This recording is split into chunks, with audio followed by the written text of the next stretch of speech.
Eu tenho ali um vigamento de 10 metros de comprimento e eu já quero te falar detalhes dessa viga para você poder entender o que acontece dentro da engenharia quando você tem uma viga dessa daí, onde eu tenho um pilar de topo, olha lá, um ali, aí eu tenho esses intermediários, esse, né, e esse aqui de topo.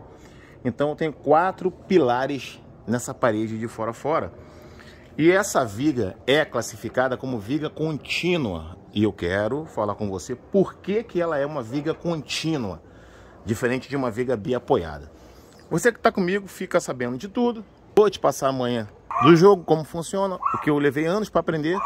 Nesse vídeo aqui você vai levar conteúdos de ensinamento para você em um vídeo de 5 minutos, um pouquinho mais, um pouquinho menos, que vai valer a pena para você aí. Então vamos lá, deixa eu já começar a te explicar o seguinte.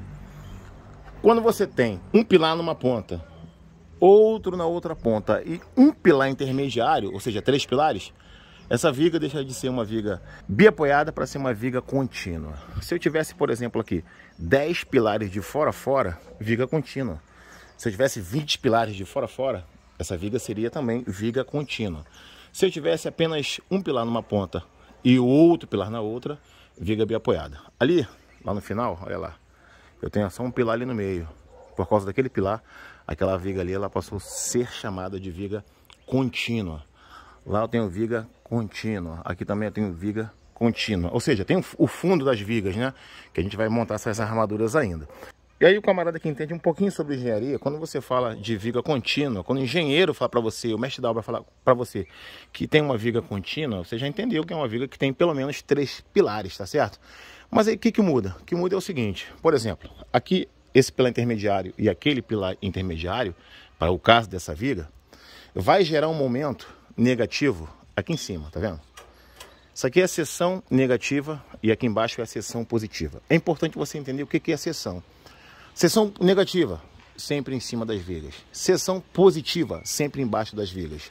Entender o momento que as vigas têm. O que é o momento? O momento é onde a viga vai estar sendo tracionada, em outras palavras, aonde essa viga estará recebendo os esforços da laje que vai engastar na viga, os esforços do contrapiso, considerando, né, no caso, o contrapiso que vai ser posto nessa laje, o argamassa, o piso, móveis, pessoas. Tudo isso vai rebater ou na seção positiva, que é embaixo, ou na seção negativa. Então, cada viga, cada projeto vai dizer aonde é que está acontecendo os momentos. Se o momento está em cima, está embaixo. No caso da viga contínua, nos pontos dos pilares, que é aqui, ali também, gera-se um momento negativo. Seria como aquele pilar estivesse empurrando a viga para cima. Na verdade, é a viga que está... pelo peso das coisas, né, do peso da própria viga e das coisas que eu falei, está forçando para baixo. Então, vai gerar um momento ali em cima e aqui também, nessa área aqui. Depois, nós vamos colocar um outro aço ou mais aços nessa área desse pilar e daquele pilar ali para resistir o momento negativo. Porém, essa viga nessa área aqui, do meio ou um pouquinho do pilar para lá e do pilar para cá, o momento é totalmente positivo. Eu estou trabalhando com 2 aços na parte de baixo, de 12,5 mm, e 2 aços de 10 mm na parte de cima, na seção negativa e seção positiva. O estribo eu estou trabalhando com o aço de 5.0.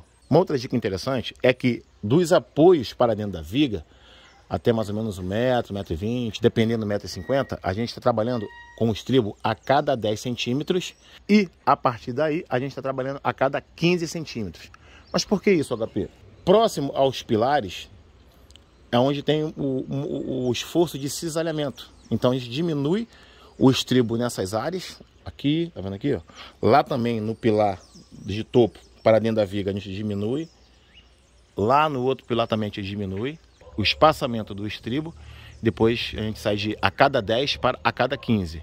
Ou, em alguns casos, a gente pode ir até a cada 15, até a cada 20 centímetros, um estribo do outro, vai depender do projeto.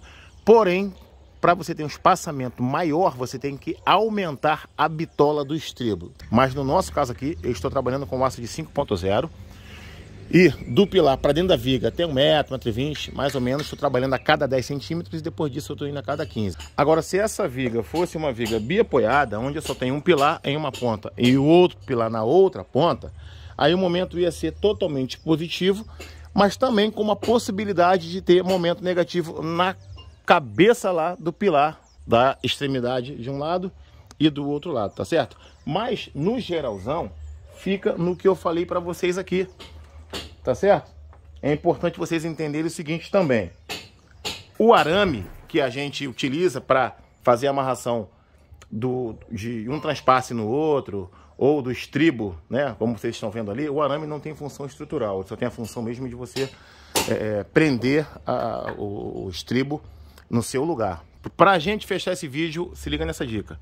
Eu tenho 10 metros daquele pilar até aquele pilar ali. A vara, o aço tem 12 metros, correto?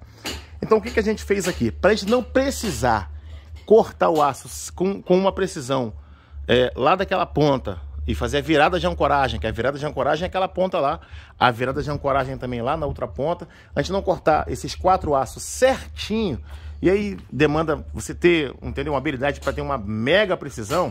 Então, para a gente não precisar perder esse tempo com essa precisão toda, para o caso dessa viga aqui, o que a gente fez?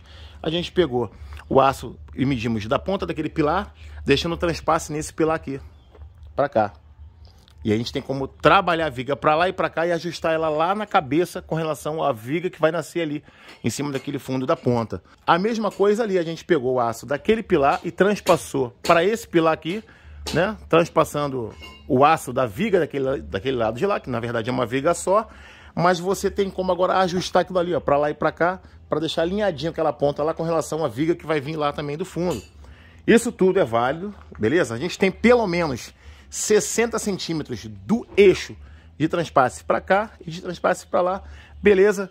Isso é uma forma de você ter uma precisão sem ter nenhum tipo de erro, porque você tem, da forma que a gente fez aqui, ficou articulado. Você tem o jogo para lá e para cá, você tem um jogo de lá para cá. Agora, tem casos que é uma viga que tem apenas um pilar numa ponta, o outro na outra ponta, e você tem que fazer uma virada sem ter nenhum tipo de emenda, né? Aí dá mais trabalho. Então, para a gente não ter esse trabalho aqui, porque é uma viga contínua, eu tive como fazer isso por causa de um pilar, desse pilar aqui, né? Ou se fosse aquele ali também. Então isso aí é válido para você.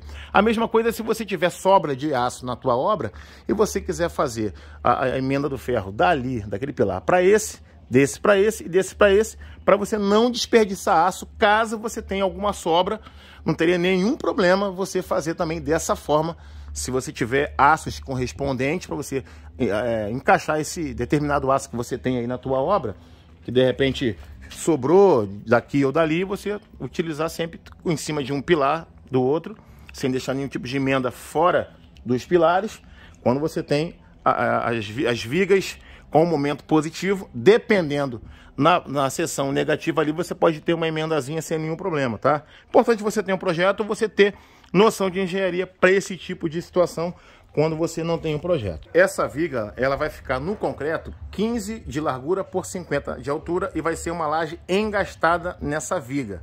Então eu tô colocando uma capa de 3 centímetros de concreto lateralmente, embaixo e em cima. O meu estribo, ele está com 9 de largura por 44 na altura. Beleza? Aí eu tenho 3 centímetros para cima, para baixo e 3 lateralmente, vai dar os 15 por 50 no concreto. Aqui comigo sempre uma dica interessante para a tua obra. Eu tenho vários vídeos de fundação, disso, daquilo, aqui no canal, tá certo? Fundação com como encher uma sapata com presença de água, impermeabilizante, as dicas, as manhas do jogo, como funciona. Então é só você esmiuçar aqui no canal que você vai encontrar. Não deixa de se inscrever aqui no canal. Acho que gostou do conteúdo? Sempre uma dica interessante, né? Então, não deixa de se inscrever aqui no canal, de dar o teu like e de compartilhar esse vídeo nas redes sociais. E me segue lá no meu Instagram, TikTok, Quai e página no Facebook, que por lá sempre uma dica diária para vocês. Um abraço e até o próximo vídeo.